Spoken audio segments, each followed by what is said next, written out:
আমার নবীজির ইন্তেকালের 6 মাস পর যখন তার ইন্তেকালের সময় হয়ে গেল, প্রচণ্ড অসুস্থ হয়ে পড়লেন। তিনি কম বয়সে ইন্তেকাল করেছেন।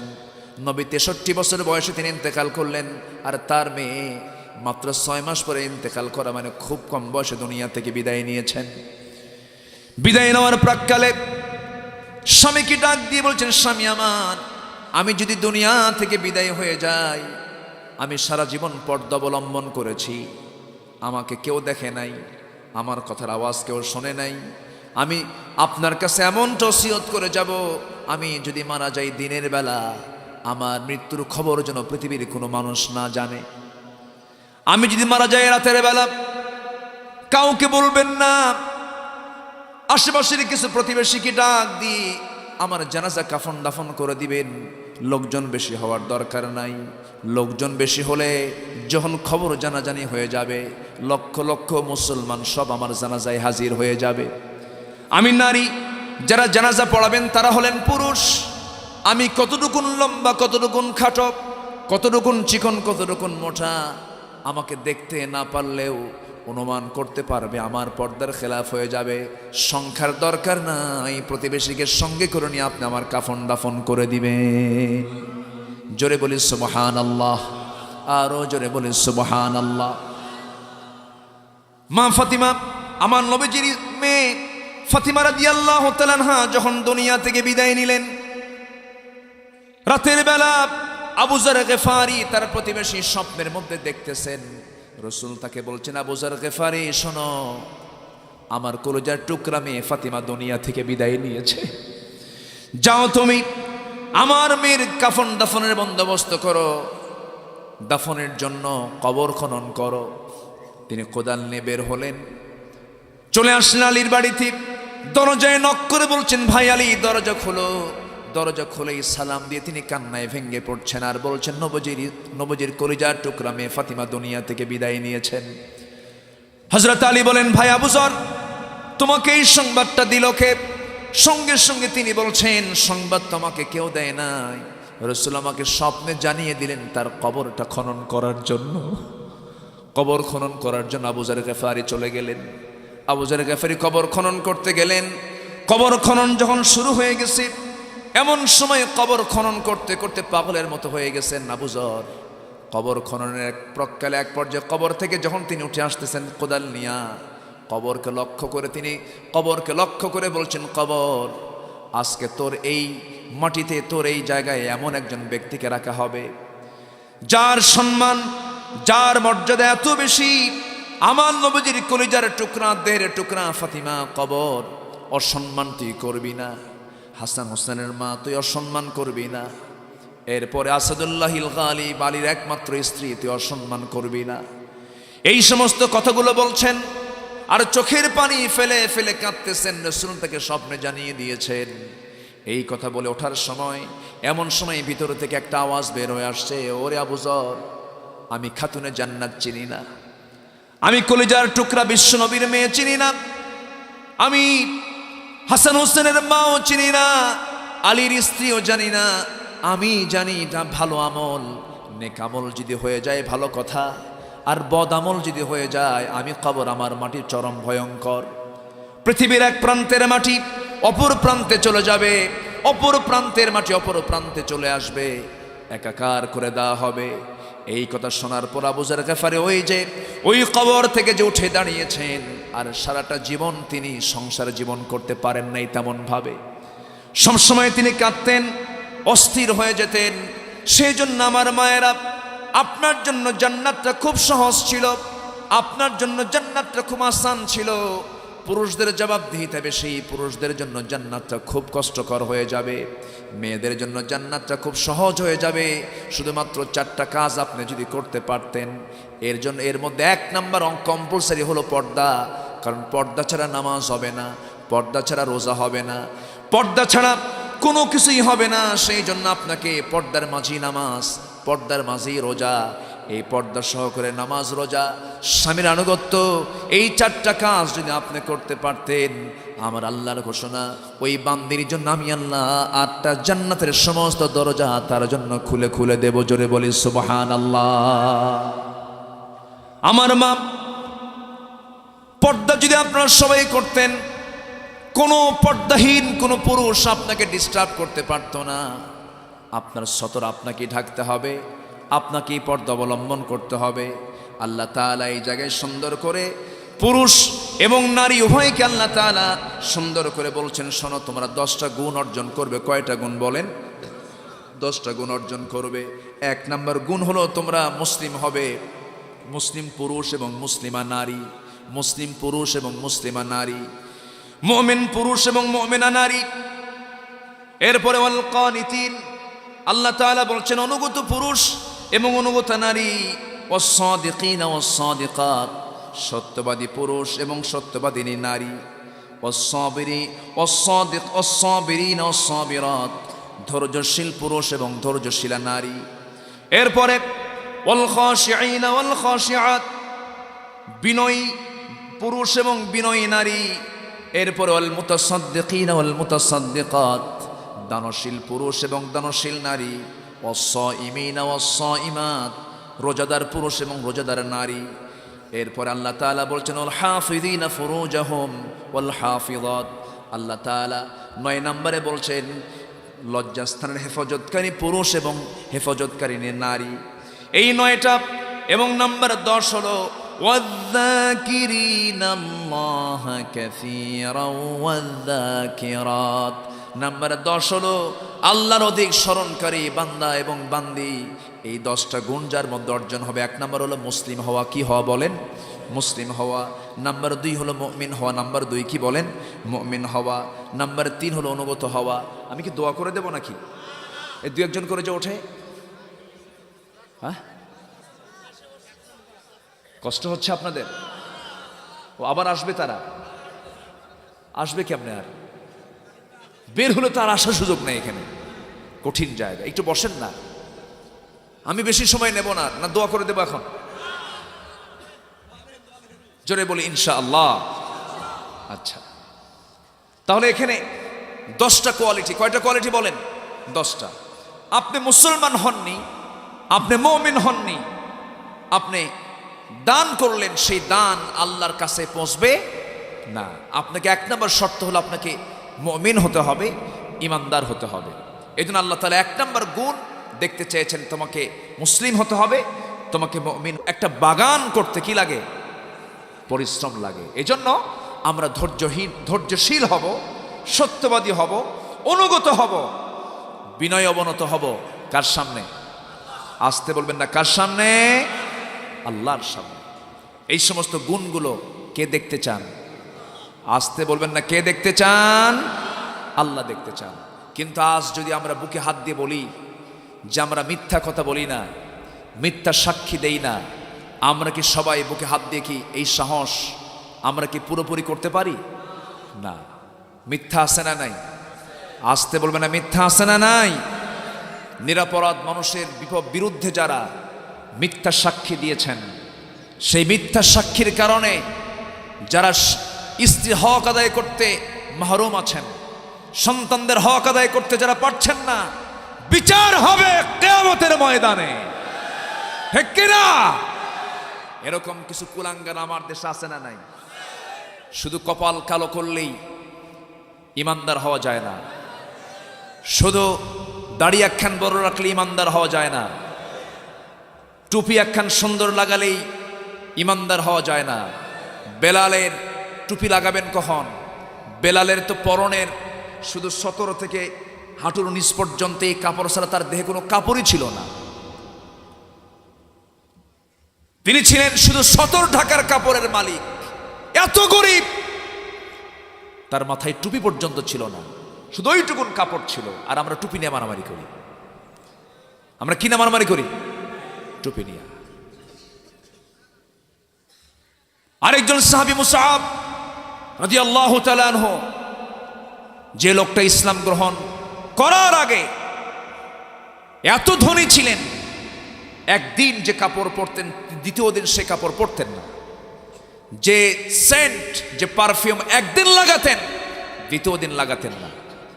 সেই লোক যখন ইসলাম কবুল করলেন, ইসলামকে সামনের দিকে এগিয়ে নেওয়ার জন্য অর্থ দান করতে করতে করতে করতে এক পর্যায়ে এতটাই কষ্ট হলো মুসলমানদের, উনি যুদ্ধের ময়দানে অংশগ্রহণ করেছেন, উহুদের ময়দানে। কিসের ময়দানে বলেন? উহুদের ময়দানে। কি ধৈর্য দেখেন। সেই উহুদের ময়দানে মুসআব রাদিয়াল্লাহু তাআলা আনহু যুদ্ধ করতেছিলেন। যুদ্ধের ময়দানে যুদ্ধ করতে করতে এক পর্যায়ে শাহাদাত বরণ করলেন। সেই যুদ্ধের ময়দানে তিনি একটা শুধু গায়ে চাদর নিয়ে যুদ্ধে সামিল হয়েছিলেন। শাহাদাত বরণ করার পরে সাধারণত যোদ্ধাদের, শহীদদের পৃথক কোনো কাপড়ের ব্যবস্থা না করে যে কাপড়ে তারা মারা যান, শহীদ হয়ে যান, সে কাপড়েই তাদেরকে সমাহিত করা হয়। মুসআব রাদিয়াল্লাহু তাআলা যখন দুনিয়া থেকে বিদায় নিলেন, তার দেহে থাকা সেই চাদর দিয়ে যখন তাকে সমাহিত করা হবে, সেই চাদরটা এত ছোট ছিল যে মাথা ঢাকলে পা ঢাকে না, পা ঢাকলে মাথা ঢাকে না। বুখারী শরীফের হাদিস কিন্তু এটা, সহিহ বুখারীর বর্ণনা। মাথা ঢাকলে পা ঢাকে না, পা ঢাকলে মাথা ঢাকে না। এমন সময় রাসূলের কাছে পরামর্শ চাওয়া হলো, ইয়া রাসূলুল্লাহ, ইয়া হাবিবাল্লাহ, আমাদের মুসআব তো শাহাদাত বরণ করেছে, কিন্তু তার গায়ে যে চাদরটা আছে সেই চাদর দিয়া মাথা ঢাকলে পা ঢাকে না, পা ঢাকলে মাথা ঢাকে না, কি করা যায়? আমার নবীজির সঙ্গে সঙ্গে বলেন, সাহাবীরা, যে চাদরটা দিয়ে নিয়ে সে মারা গেছে সেই চাদরটা দিয়ে মাথার অংশ ঢেকে ফেলো, আর পায়ের অংশে যে অংশটুকু ফাঁকা আছে ইস্কির নামক ঘাস দিয়া ঢেকে ঢুকে তাকে সমাহিত করে দাও। আমার ভাইয়েরা, কাপড়ের হবে তারা কাফন দাফন করার সময় তারা ইস্কির নামক ঘাস দিয়ে তাদেরকে দাফন করেছেন। আর আজকে আমার দেশে টুপি না মারামারি লাগে, আমার দেশে পোশাক নিয়ে মারামারি লাগে। আমার বন্ধুগণ, আমাদের এখন দ্বন্দ্ব করার সময় নয়, আমাদের সময় এখন কোনো আইন চলবে না, জমিনে চালু করতে হবে আমার আল্লাহ তাআলার আইন।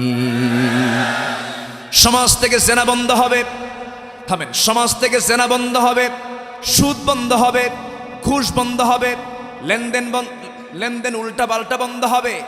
এবং আমার দেশ থেকে এই বিগত কয়েক বছরে 14 লক্ষ কোটি টাকা পাচার হয়েছে, এই সমস্ত পাচারগুলো বন্ধ হবে। শুধুমাত্র দরকার হলো এই জমিনে কার বিধান? আসতে বলবেন না, কার বিধান? সেই বিধান জারি হোক। সবাইকে চান নাকি? আসতে বলবেন না, চান নাকি? এই চাইতে গেলে, থামেন,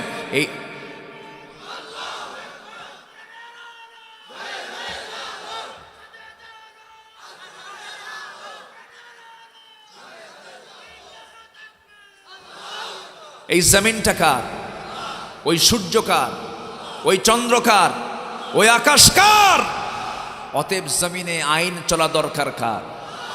আসতে বলবেন না, কার? এই কথা বলার কারণে যদি আমাকে বলা হয় জঙ্গি, শুনতে রাজি আছি। যদি বলা হয় সন্ত্রাসী, শুনতে রাজি আছি। কিন্তু বুক উঁচু করে বলবো, আলা লাহুল খালক ওয়াল আমর, কোন আইন নয়, সৃষ্টি যার, আইন চলবে তা। রাজি আছেন কারা কারা? হাত উঁচু করে দেখান মুসলমান।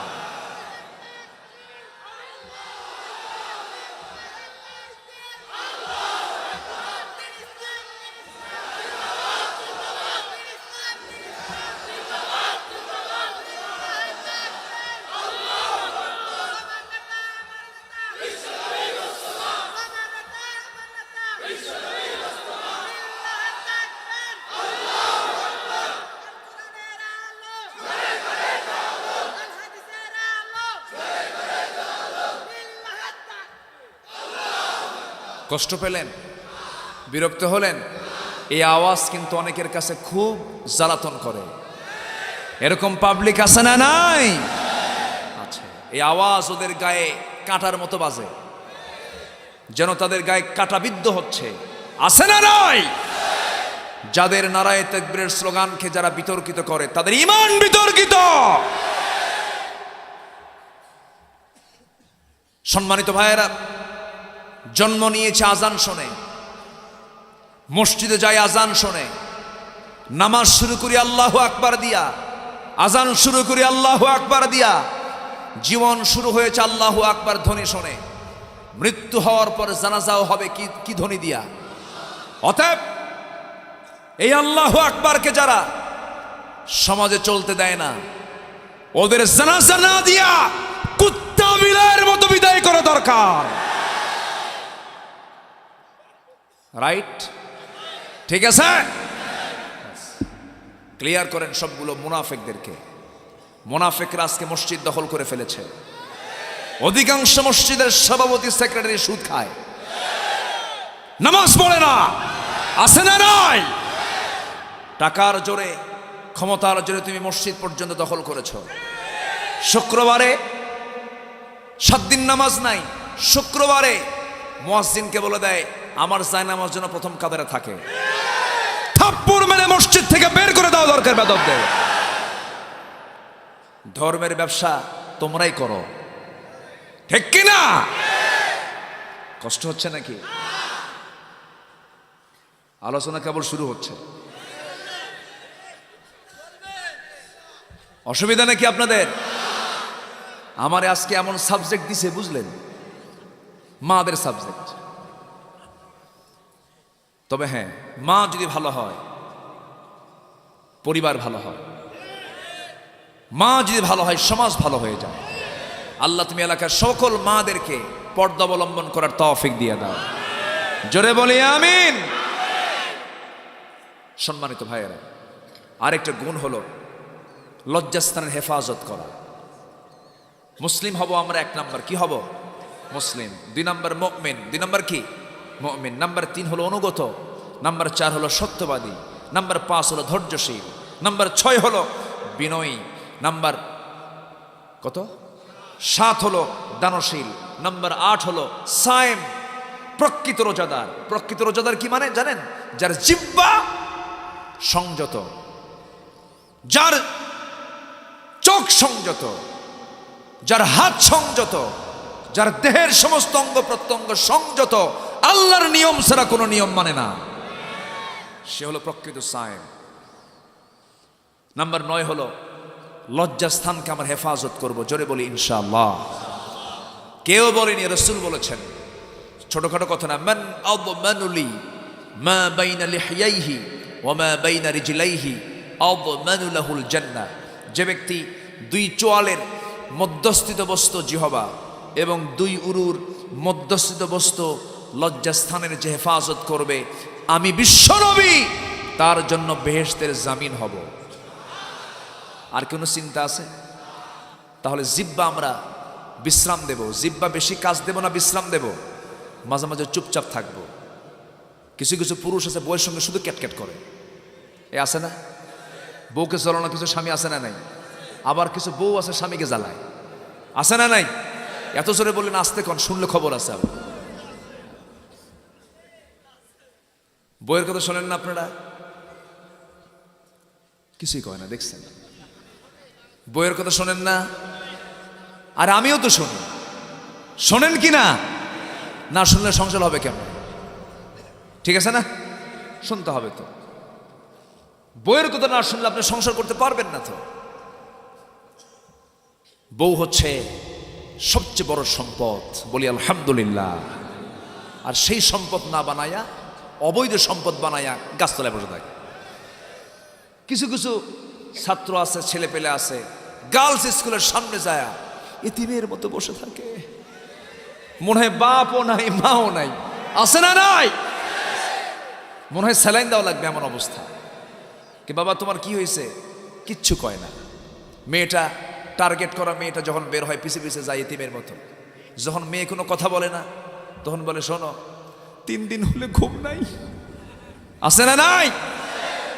ওই পাগল হয়ে লাভ নাই, ওই পাগলি তোমাকে ভুলে যাবে। ভুলবেন না কে? আসতে বলবেন ভুলবেন না কে? বিয়ে করো, সমস্যা নাই। বিয়ে করতে বলেছেন কে? নারী ছাড়া পুরুষ চলে, পুরুষ ছাড়া নারী চলে। এই জন্য বিয়ের ব্যবস্থা কে করে দিয়েছেন? কে দিয়েছেন? আল্লাহ হাওয়াকে বানায়া বলেন আদম বিয়ে কর। বিয়ে হয়ে গেছে, জান্নাতে বিয়ে হয়েছে। কোথায় বিয়ে হয়েছে বলেন? জান্নাতে। তো বিয়ে বৈধ কাজ, জেনা হারাম কাজ। জেনার কাছে যাব না, বিয়ের কাছে যাব। জোরে বলি ইনশাআল্লাহ। তোমার যদি যুবক বিয়ে করার শখ হয়, আব্বাকে বলবো আব্বা বিয়ে করা।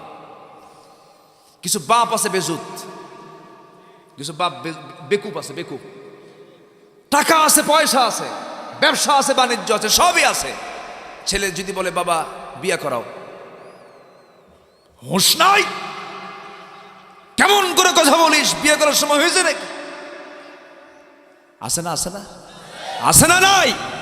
আচ্ছা, যৌবন আসে কখন আর বিয়ে করে কখন? বিয়ে করার সময় হয় না। কিছু কিছু গার্জিয়ানদের ছেলের বিয়ে নাকি 40 বছরে করাতে হবে। 40 বছর 50 বছরে যদি বিয়ে করে 60 বছরে বাপ হবে।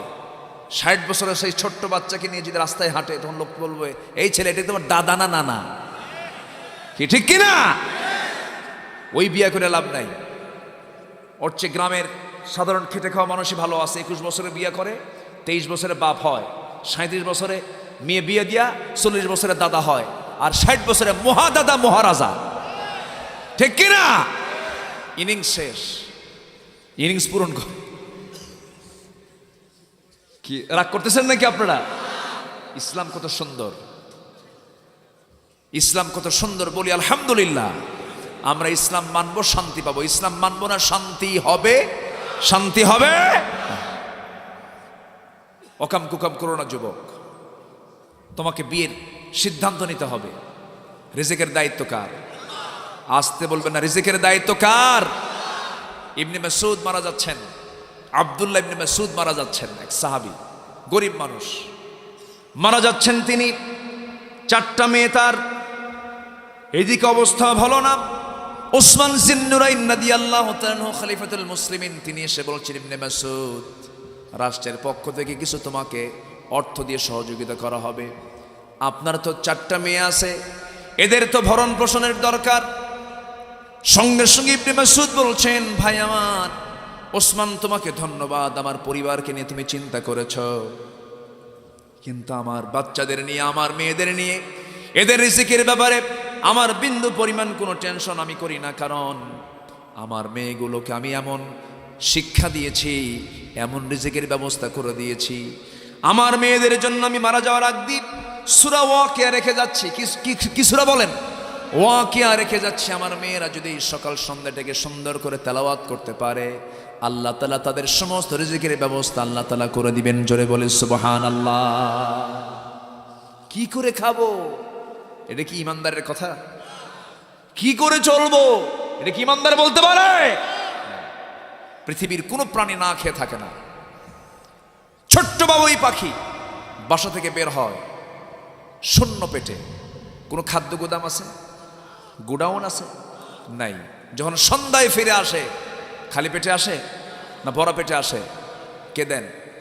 আসতে বলবেন না, কে দেন? আল্লাহ তাআলা বলছেন, আমার বান্দার নির্ভরতা যদি আমার উপরে পরিপূর্ণ থাকতো, আমি তাকে পাখির মতো রিজিক দিতাম। কিসের মতো?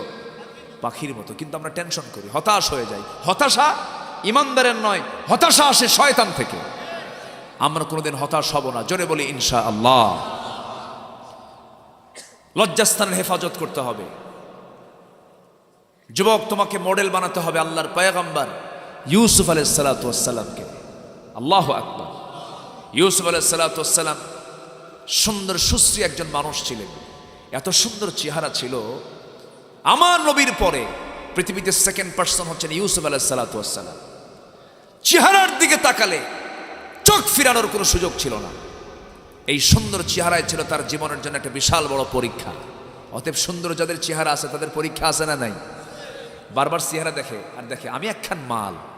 আছে না, আছে না, আছে না, আছে। এই জন্য চেহারা তোমার সুন্দর, কিন্তু শুকরিয়া আদায় করতে হবে কার? আসতে বলবেন না, কার? আল্লাহ চেহারা দেখবেন না। ইন্নাল্লাহা লা ইয়ানজুরু ইলা সুওয়ারিকুম ওয়ালা ইলা জাসামিকুম। বডি দেখবেন না, চেহারা দেখবেন না, দেখবেন তোমার তাকওয়া, ভিতরটা, এবং তোমার আমল দেখবেন। জোরে বলেন সুবহানাল্লাহ। বেলালের কি ছিল? চেহারা না তাকওয়া?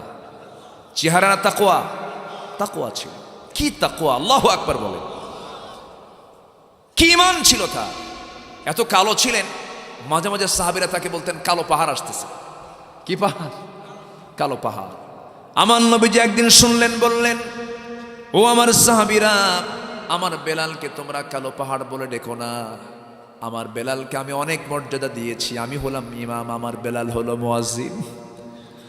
আমার বেলালকে তোমরা এমন করে ডেকো না, কারণ বেলালের আজান আর শাজিম পর্যন্ত পৌঁছে গেছে। আমার বেলালের রক্তের উপরে ইসলাম আজকে প্রতিষ্ঠিত হয়েছে। প্রথম দিকে রক্ত ঝরিয়েছেন কে বলেন? আসতে বলবেন না, কে রক্ত ঝরিয়েছেন? বেলালকে দেখে আবু জেহেল হেয় করত। বেলালকে দেখে আবু জেহেল হেয় করে বলতো, দেখ মুহাম্মাদের বাহিনীগুলো দেখ, কাইলে কুসকুসা, একটা কালো কুসকুসা, একটা গোলামের সাথে মুহাম্মদ বিশ্ববিজয়ের স্বপ্ন দেখে। খাব্বাবের মতো একজন কামান, মুহাম্মাদের লোকগুলো দেখ, এরা আমাদের বিরুদ্ধে লড়াই করতে চায়। কিন্তু আল্লাহ তাআলা সেই বেলালকে, সেই গোলামজাদা গোলাম, একজন দাস বেলালকে এত মর্যাদা দিয়ে দিলেন যে পৃথিবীর প্রথম মুয়াজ্জিনের খাতায় যার নাম লেখা হলো তিনি কে? আহারে, সেই বেলাল ইসলাম যখন কবুল করেছেন, কিচ্ছু ছিল না তার, শুধু পরনে একটা কাপড় ছিল, একটা ছোট্ট কাপড় দিয়ে তিনি সতর রেখেছেন, খালি গায়ে বেলাল। উমাইয়া বলে ফেললো, বেলাল রে তোর কিছুই নাই তো আবার তোর আবার ইসলাম কিসের? এরকম বলার লোক কিন্তু এখনো আছে, আছে না নাই? তোর কিছুই নাই, তোর আবার ইসলাম মানা কিসের? এইরকম করে তুই এরকম আমাদের বিরুদ্ধে অবস্থান নেস কেন? বেলাল বলছেন, আমার মনে আমি যে সম্পদ পেয়েছি, আমার ইমানের মতো বড় সম্পদ আর এই দুনিয়াতে আমার দ্বিতীয়টা নাই। সঙ্গে সঙ্গে বেলালকে ধরা হলো। বেলালকে ধরে বলা হলো, বেলাল আমি তোর মনিব, তুই আমার বিরুদ্ধে অবস্থান করছিস, তোকে আমি দুনিয়া থেকে বিদায় করে দেব। বেলাল বলছেন, আমাকে তুমি যদি টুকরো টুকরো করে ফেলো আমি মরতে রাজি, কিন্তু ইমান ছাড়তে রাজি না, ইসলাম ছাড়তে রাজি না। এক পর্যায়ে করলো কি, বেলালকে খেজুর পাকানো রশি দিয়া গলার মধ্যে দড়ি ঢুকাইয়া দিয়া জন্তু জানোয়ারের মতো টেনে টেনে তপ্ত বালুর মধ্যে নিয়ে গিয়ে বুকের উপরে পাথর চাপা দিয়া রাগের ঠালায় বুকের উপরে বসে ওই উমাইয়া করলো কি, মুখের মধ্যে বাম হাত ঢুকায়া দিল। বেলালের মুখ থেকে শুধু সর্বক্ষণ সূরা ইখলাস বের হচ্ছে, কুল হুয়াল্লাহু আহাদ, কুল হুয়াল্লাহু আহাদ, কুল হুয়াল্লাহু আহাদ। এই আওয়াজটা বন্ধ করার জন্য বাম হাত ঢুকায়া দিয়া জিহ্বার টান মেরে বের করে বাবলা গাছের কাঁটা যখন ঢুকায়া দিল, ফিঙ্কি দিয়ে রক্ত বের হয়ে গেল।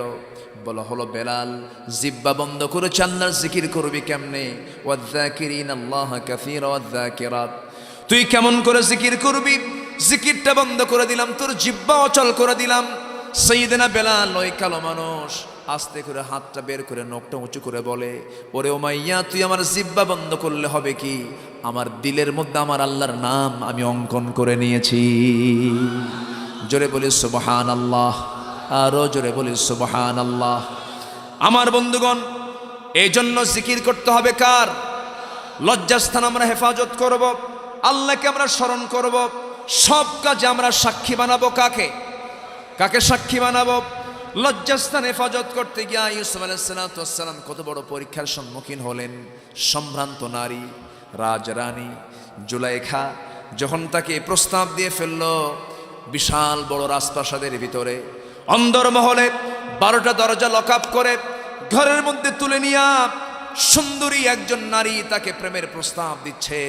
এই প্রস্তাবে তিনি শুনলেন, প্রস্তাব শুনে তিনি থরথর করে কাঁপতে লাগলেন আর বলছেন, ইন্নী আখাফুল্লাহ, আমি আল্লাহকে ভয় করি, আমি আল্লাহকে ভয় করি। জুলাইখা বলছে, ইউসুফ পৃথিবীর কোনো মানুষ এই জায়গায় আসবেও না, দেখবেও না, একটা বার তুমি আমার দিকে তাকায় দেখো, আমার কি রূপ যৌবন কম নাকি?